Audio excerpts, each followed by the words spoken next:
하나님 아버지와 자녀인 우리가 함께 믿음의 길을 걸어갑니다. 마지막 그 순간까지 동행하며. 그런데 말입니다.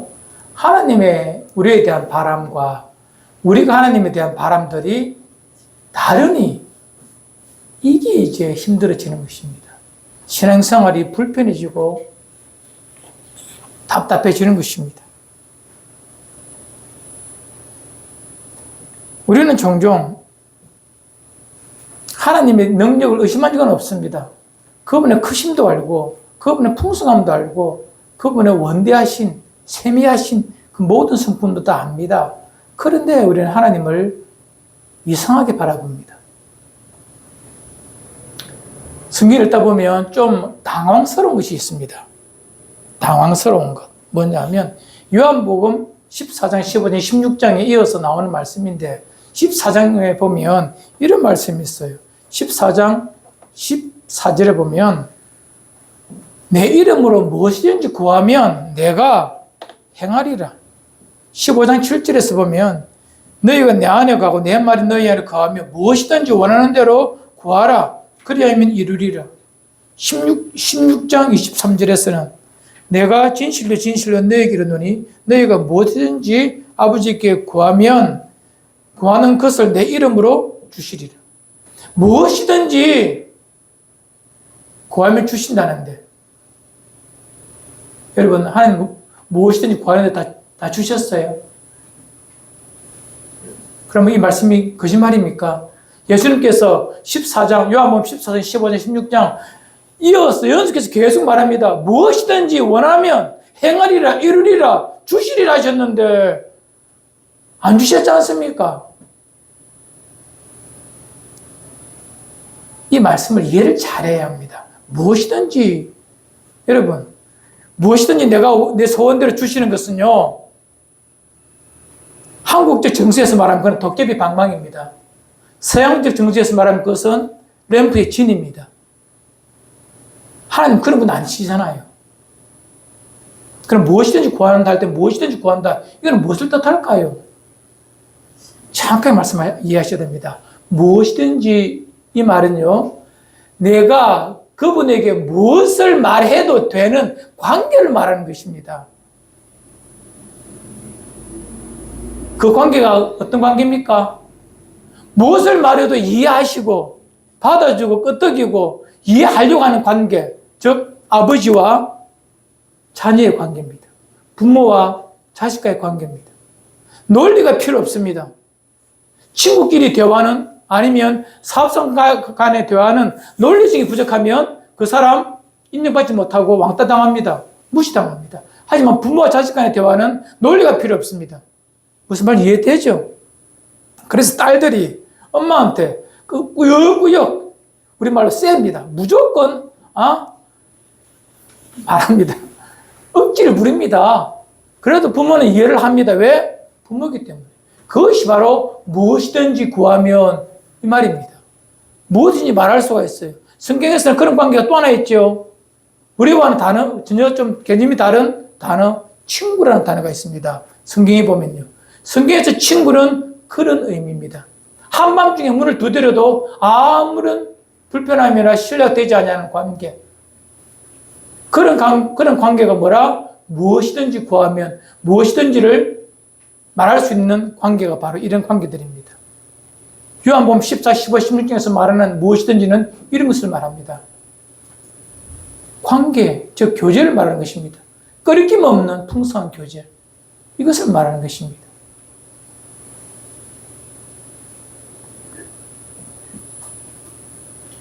아버지가 원하는 것, 즉 교제, 아들 얼굴 보기를, 자녀 얼굴 보기를 원하는 것입니다. 그런데 아들은 뭘 원하죠? 어젯밤에 내가 구했던 거 사왔나 안 사왔나 아버지 손을 쳐다본다는 것입니다. 이것이 이제 코드가 안 맞는 불편한 대화의 시작입니다. 아버지는 그런 것 2개, 3개 더 줄 수도 있다. 하지만 내가 원하는 것은 네 얼굴 보는 것이다. 너와의 풍성한 교제, 생명 교제를 내가 하고 싶다는 것입니다. 하나님의 우리를 향한 바람은 그것인데 우리는 끊임없이 뭘 원한다고? 나의 약함을, 나의 병듦을, 나의 힘듦을 고쳐주고 바꿔달라는 것. 하나님 그거 다 하시는 분이십니다. 믿으시죠? 근데 왜 안 고쳐지는 줄 아십니까? 안 바뀌는 줄 아십니까? 삶에 똑같은 줄 아십니까?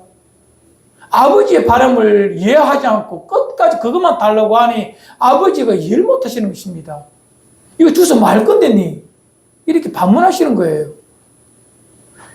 니 그거 구하지 말고 나와 친밀하게 대화하자. 친밀하게 이야기해보자. 네 삶을 내가 듣고 싶다. 오늘 어떻게 살았노? 아버지 이거 듣고 싶다는 거예요. 하지만 아들은 뭘 원한다고? 아버지가 땅 손질줄 건가? 내가 바랬던 그 차근은 언제 뽑아줄 건가? 이것을 아버지 앞에 바라고 있으면 이게 안 맞다는 것입니다. 능력이 없어서가 아니라 아버지의 마음을 모르는 30살 먹은, 40살 먹은, 저는 이제 교회 다닌 지 이제 40년이 되었거든요. 40 먹은 우리 아들이 아직도 내 마음을 몰라. 저 소리 하네. 이것이 서로 대화가 안 되는 코드에 불을 칩니다. 아버지가 원하는 것은 내 얼굴 좀 쳐다봐도 이겁니다. 내 손 쳐다보지 말고, 내 아버지 장구 쳐다보지 말고 내 얼굴 좀 쳐다봐도 이겁니다. 즉 교제하자는 것입니다. 이야기하자는 것입니다. 네 삶을 나한테 말하고 나의 마음을 네게 말해주고 싶다. 하나님 원하는 것은 이거라는 것입니다. 이해되시죠? 이것을 좀 고상한 시적 표현, 이스라엘의 문학적 표현을 바라면 바로 하나님의 얼굴을 구하는 것, 하나님의 얼굴을 보는 것입니다. 오늘 읽었던 말씀은 유명한 말씀입니다. 이스라엘 백성들이 너무나 잘 아는 말씀입니다. 이스라엘 백성이 하나님 앞에 택함받은 그 백성이 그들이 하나님을 섬기는 그 예배를 위한, 절기를 위한 정교력이 있습니다. 그 정교력의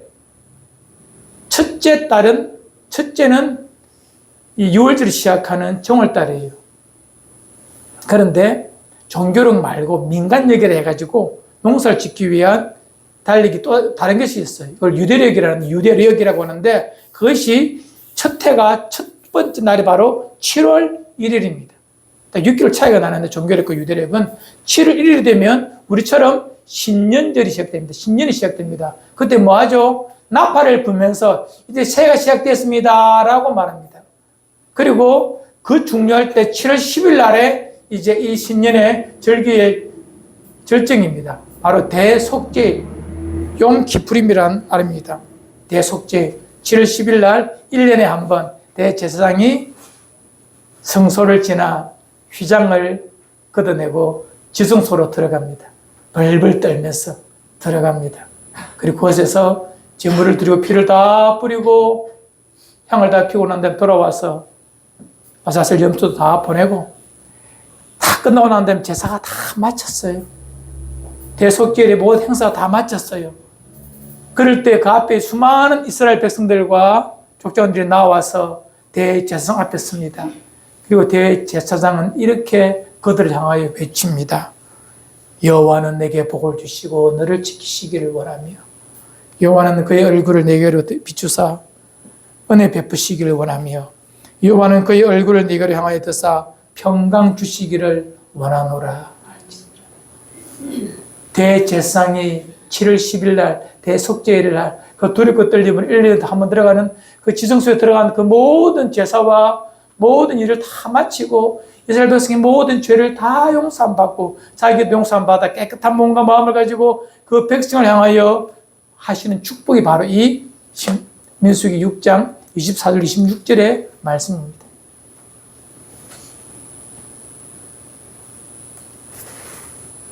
그리고 이렇게 말합니다. 성경은 이같이 내 이름으로 이스라엘에게 자손에게 축복할지니 내가 그들에게 복을 주리라. 이스라엘 백성이 바라는 것은 이 말씀을 듣고 한 해 정말 아름답게 사는 것이 복이었습니다. 이 말씀의 내용이 뭡니까? 25, 26절에 여호와는 그의 얼굴을 내게 비추시고 26절에서는 여호와는 그의 얼굴을 내게로 향하여 더 쌓입니다. 뭐죠? 하나님과 깊은 교제를 통하여, 깊은 만남을 통하여 이 한 해가 하나님의 은혜와 하나님의 평강으로 너희들이 살기를 원한다라는 것이 하나님의 음성이요, 대제사장이 이스라엘 백성들에게 선언하는 일련의 신년사와 같은 축복의 메시지가 되는 것입니다. 하나님께서 원하시는 것은, 대제사장 입을 빌어 하나님께서 원하시는 것은 이 백성이 내 얼굴을 보는 것입니다. 나와의 친밀한 교제를 통하여 그들에게 은혜와 평강이 있기를 바라는 것이 아버지의 마음인 것입니다. 구약 성경에 보면 이 말씀, 즉 선지자를 통해 하나님의 말씀을 주시기 전에 하나님은 이스라엘 백성을 만나서 회복시키는 사건들이 있습니다. 이 선지자 시대라는 것은 열왕기 시대가 시작되는 사무엘서부터 우리가 선지자 시대라고 말하는데, 사무엘은 마지막 사사이면서 최초의 선지자거든요. 그러니까 사무엘 때까지를 사사시대라고 말하고, 사무엘 시대부터 선지자의 시대, 왕조가 시작됩니다. 즉 사무엘 되기 전 사사시대까지는요, 말씀을 선지자를 통해 주시지 않았기 때문에 하나님께서 그 백성들을 위로하는 방법, 회복시키는 방법은 직접 성자 하나님께서 인간의 몸으로 오셔서 인간을 만나주시는, 대면하여 주시는 방법으로 하나님은 그 백성들을 위로하시고 회복시켜 주시고 응답하여 주십니다. 짧게 읽어드릴게요. 창세기 16장 13절. 하갈이 자기에게 이르신 여호와 이름이 나를 살피시는 하나님이라 하였으니 이는 내가 어떻게 여기서 나를 살피시는 하나님을 배웠는고 함이라. 하갈이 고난 중에 있을 때에 하나님이 하갈을 만나 주십니다. 얼굴을 만나 주시고 대면하여 주시고 그의 슬픔을, 그의 눈물을 닦아 주신 하나님. 창세기 32장 20절. 야곱에 대한 이야기입니다. 그러므로 야곱이 그곳 이름을 브네엘이라 하였으니 그가 이르기를 내가 하나님을 대면하여 보았으나 내 생명이 보존되었다 하더라. 약복 강가에서 하나님 얼굴을 배웠고 그의 모든 삶에 얽히고 설켰던 모든 것들이 풀어지는 것, 하나님께서 그의 얼굴을 그와 만나 주셨기 때문에 브니엘, 하나님 얼굴이란 말이죠. 하나님 얼굴을 그의 대면하여 보았으므로 하나님 그를 모든 문제를 해결해 주셨다는 것입니다. 사사기 6장 22절에 보면 기드온이 그가 여호와의 사자인 줄 알고 이르되 슬프도소이다. 주 여호와여 내가 여호와의 사자를 대면하여 보았나이다. 이스라엘 백성들 정서에 하나님을 보면 죽는다는 그런 두려움이 있었어요. 인간의 본성입니다. 죄성을 가진 인간은 영원하신 그분을 보면, 거룩하신 그분을 보면 살 수 없다는 그런 본능이 있죠. 그 얼굴을 보았습니다. 하나님 얼굴을 보았습니다. 하나님은 왜 만나주셨죠? 기드온을 불러 당신의 사사로, 구원자로 이스라엘을 구원하기 위해 하나님 도구로 쓰시기 위하여 불러주셨거든요. 기드온은 벌벌 떨었지만 기드온은 하나님 얼굴을 배움으로 그가 어떻게 살아야 되는지, 사사로서의 삶을 아름답게 살아갈 힘을 얻게 되는 것입니다. 또한 사사기 13장 22절에 보면 그의 아내가 이르되 우리가 하나님을 보았으니 반드시 죽으리로다 하니, 즉 삼손을 주시고 하나님의 기도의 응답을 주시는, 삼손이 태어남을 말씀하시는 그 시점에 이 삼손의 어머니, 아버지가 만났던 하나님에 대한 이야기입니다. 말씀을 주시기 전, 즉 말씀을 통해, 선지자를 통해 말씀하시기 전에 하나님은 그 백성을 향하여 만나 주심으로, 얼굴을 만나 주심으로 그 백성이 삶의 회복이나 기도의 응답이나 하나님의 그 음성을 알게 되는 것입니다. 그래서 성경 전체에서 하나님 얼굴을 만난다는 것은 하나님과 깊은 교제, 깊은 만남, 깊은 시간을 의미한다고 보시면 틀리지 않습니다. 그래서 얼굴을 보지 못하면 인생은, 하나님 얼굴을 보지 못하면 인생은, 영혼은 본성적으로 하게 됩니다. 답답하다, 외롭다, 괴롭다, 아프다. 하나님 없는 사람들이 이것 없이도 살아가는 이상한 마음을 가지고 있기 때문에 그들을 말하는 것은 아닙니다. 말할 필요도 없고요. 우리들 말입니다. 그리스도인이 내 안에 있는 자들, 하나님의 백성인 자들이 하나님의 얼굴을 뵙지 못하면, 하나님과 이 교제가 단절되거나 풍성하지 못하면 마음이 어떻게 된다고요? 답답합니다. 칼칼합니다. 무엇을 해도 마음에 시원함이 없는 것입니다. 가장 큰 괴로움입니다. 시련입니다. 기독교인의 가장 큰 시련은 이것입니다. 주의 얼굴을 배우지 못할 때 느끼는 그 마음 말입니다. 시편 이런 말씀이 있어요. 시편 30편 7절 함께 읽읍시다. 시작. 여호와여 주의 은혜로 나를 산같이 굳게 세우셨더니 주의 얼굴을 밝으심에 내가 근심하였나이다. 이 시편은 다윗의 이 시편인데요. 배경이 이러하더라고 성경학자들은 말합니다. 다윗이 노년에 인구 조사를 합니다. 하나님 앞에서 사는 것이 아니라 내가 만든 이 왕국의 위용을 역사에 남기고 싶다는 거예요. 그래서 인구가 얼마나 큰지, 즉 얼마나 큰 경제력과 군사를 가졌는지 남기고 싶다는 거예요. 수많은 사람이 하지 말라고 요압이라는 자기 조카가 말려도 하나님을 잘 기억하지 못하는 뜻도 모르는 요압이 말렸습니다. 왜? 하나님 기뻐하지 않는다고 해도 않는다는 걸 뜻을 내세웠어. 하지만 꾸역꾸역 하다가 하나님 진노를 당하게 됩니다. 물론 이 이유가 여러 가지가 있지만 그건 다음에 하기로 하고 어쨌든 간에 하나님께서 진노하심으로 그 땅에 전염병이 3일 동안 돌아 7만 명이 죽게 됩니다. 그때 지은 시편이 바로 이 시편입니다. 주께서 내가 은혜를 베푸셨을 때, 나를 이끄시고 왕이 되게 하셨을 때 주님은 내게 큰 산처럼 굳게 나를 세우시셨던 전능하신 하나님이셨는데 주의 얼굴을 내게 가리우시니 내가 근심하게 되었나이다. 이런 공고함이 이렇게 되었나이다라고 말합니다. 주의 얼굴을 가리우신다. 그분과의 교제가 끊어진다는 것입니다. 여러분 잘 아시지만 우리가 예수님을 딱 구절 고백하는 순간 두 개의 끈이 우리에게 만들어집니다. 이거는 성경에 없는 내용입니다. 성경적 내용입니다. 뭐냐면 성경에서 말씀하시는 그 내용을 합하면 우리가 예수님을 구주로 고백하는 순간 하나님과의 두 개의 끈이 이렇게 동아줄이 만들어집니다. 하나는 관계의 끈입니다. 하나님이 나의 왕 되어주시고 나의 구주 되어주시고 나의 구원자 되어주시는 관계의 끈. 또 하나의 끈은 교제의 끈입니다. 그분과 긴밀한 대화를 통하여 사랑을 속삭이며 대화할 수 있고 기도할 수 있고 이 두 가지가 있어요. 이 관계의 끈은 절대 끊어질 수가 없습니다. 왜요? 하나님께서 만드신 완전하신 것이기 때문에 인간이 놓을 수도 없고 끊을 수도 없어요. 세상 어떤 피조물도 이 관계의 끈은 그렇게 끊을 수가 없습니다. 이것은 하나님께서 우리를 사랑하신 사랑의 관계의 끈이기 때문에 그렇습니다. 예수님의 구원의 은총이 만들어낸 끈이기 때문에 그렇습니다. 하지만 또 다른 끈이 교제의 끈은요, 우리가 끊임없이 그분과의 교제를 새롭게 하지 아니하면, 다르게 말하면 오늘 말씀을 비든다면 아버지 얼굴을 구하는 그런 삶을 살지 못한다면 이 교제의 끈은 늘 느슨해지기도 하고 얇아지기도 하고 어느 순간에는 끊어져 버리기도 합니다. 아버지 얼굴을 배우지 못한다는 것입니다. 이해되시죠?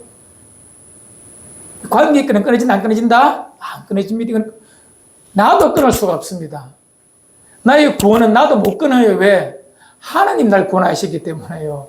이 구원은 내가 노력해서 만든 것이나 딴 것이 아니고 하나님 나를 불러주셔서 자녀 삼으셨기 때문에 이 관계의 끈은 끊을 수가 없는 것입니다. 하지만 이 교제의 끈은 우리의 죄, 악, 약함, 느슨함, 게으름, 우리의 탐욕 때문에 언제라도 약해질 수가 있고 끊어질 수가 있는 것이 바로 이 교제의 끈입니다.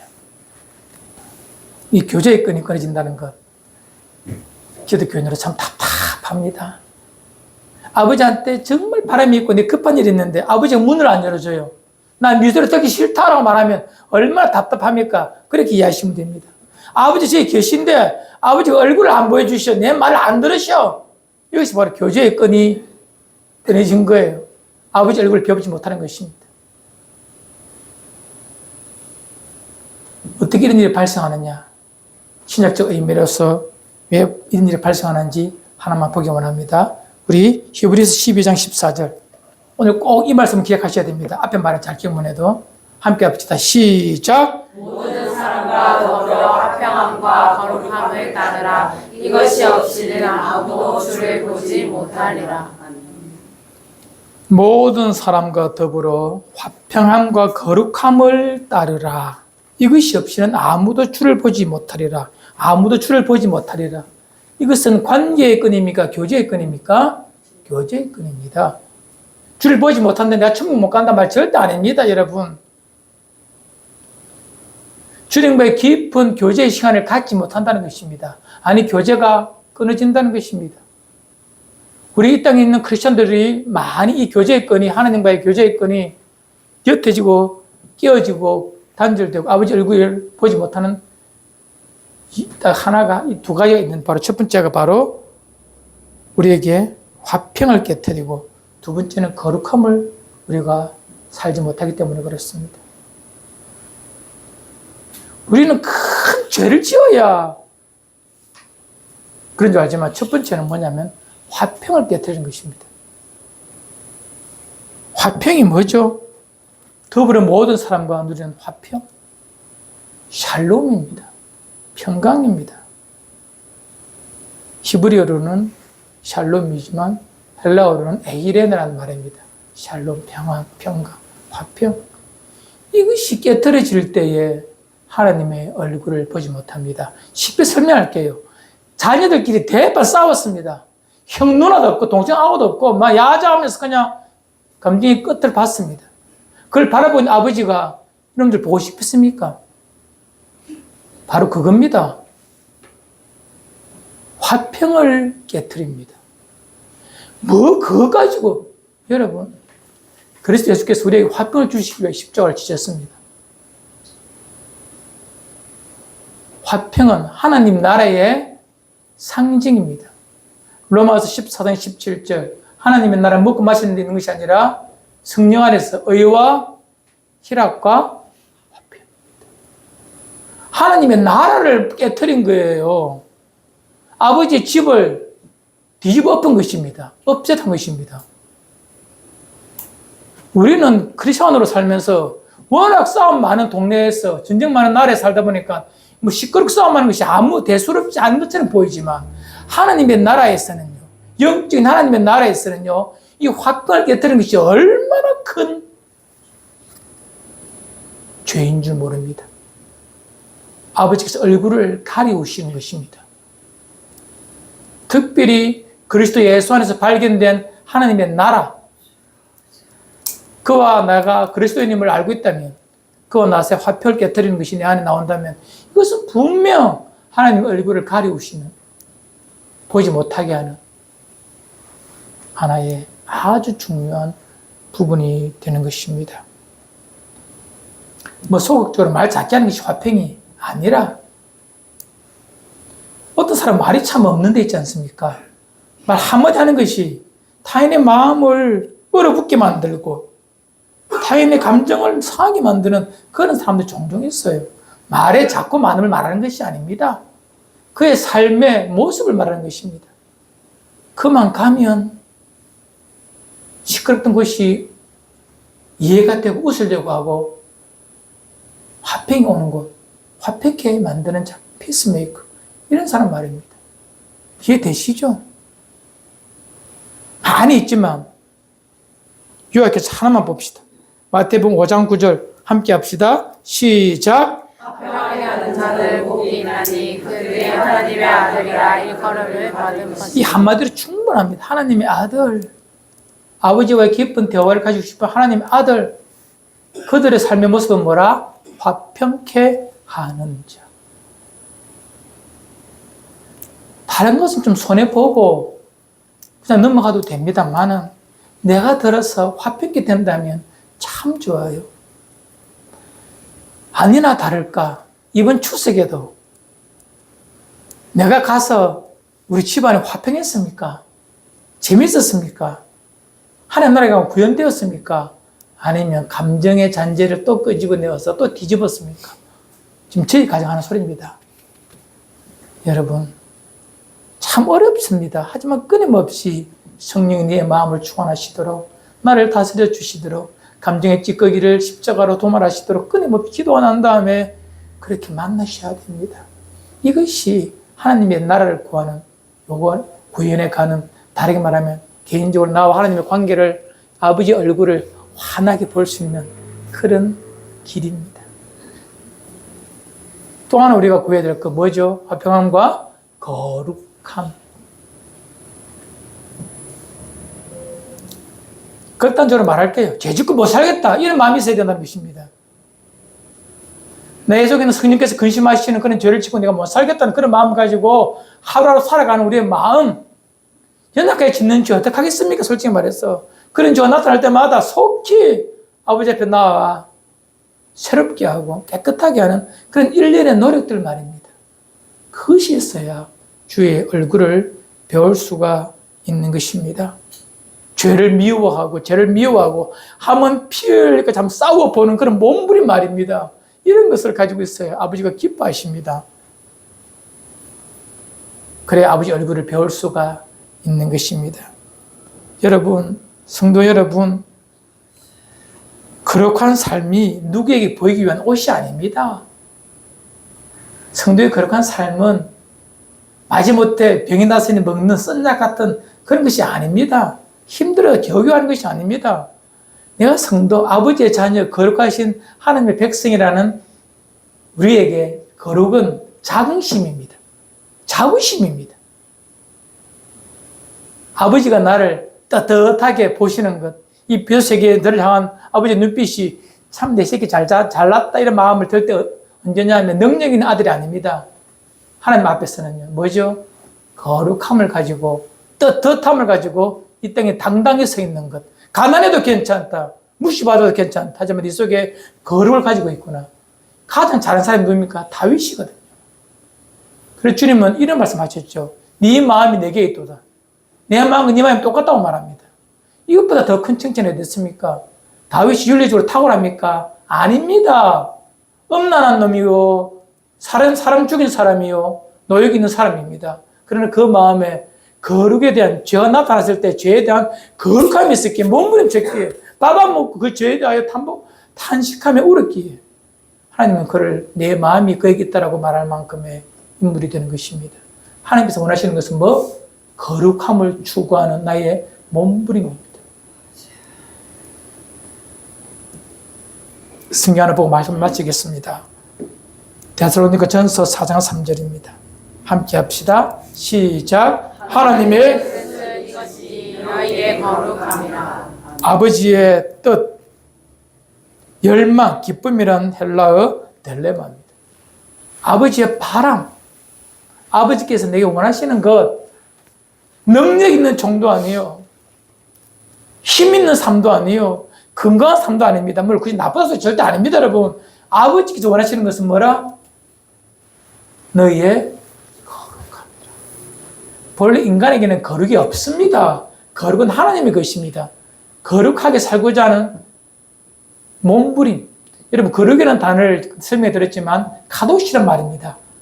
구별한다는 말입니다. 자른다는 말이에요. 즉, 내 마음의 결단을 통하여 내 삶을 규모 있게 혹은 구별되게 살고자 하는 나의 마음의 몸부림이 뭐라? 거룩입니다. 인간이 말하는 거룩입니다. 아버지의 성품이 약간의 모습이죠. 주의 얼굴을 뵙지 못하게 하는 두 가지 화평을 깨뜨리고 거룩함을 상실하는 것입니다. 반대로 말할게요. 아버지 얼굴을 날마다 배웠고 풍성한 교제, 무엇이든지 대화하고 구할 수 있는 관계가 만들어진다는 것은 바로 화평함과 거룩함을 구하는 나의 삶의 자세입니다. 아버지 얼굴을 배우는 가장 잘하는 자녀들의 삶의 모습입니다. 열정적인 우리의 신앙의 열심도 중요하지만 성경은 분명히 우리에게 말하고 있습니다. 아버지의 얼굴을 배우도록 우리의 삶을 거룩함으로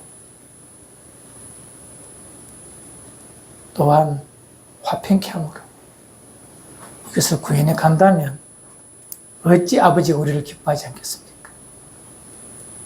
불언간에 우리는 정말 아버지 얼굴을 배울 것입니다. 머지않아 배울 것입니다. 진짜 대면하여 볼 것입니다. 그것을 바라고 기대하고 기다리는 사람은 우리의 삶의 자리에서 화평함과 거룩함을 구현해 갈 것입니다. 하나님을 알지 못하는 자들에게 하나님을 대면하는 것은 하나님의 심판이요, 하나님의 진노의 시작입니다. 하지만 화평함과 거룩함을 통하여 하나님의 나를 읽어왔던 여러분들에게 하나님의 얼굴은 기쁨이요, 영광이요, 완벽 그 자체의 환희일 것입니다. 나중에 한 분 한 분 아버지 앞에 설 때에 이 영광과 환희의 순간들을 경험하시는 지금의 모든 지체도 되시기를 주 이름으로 축원을 드립니다. 아멘. 함께 기도합시다.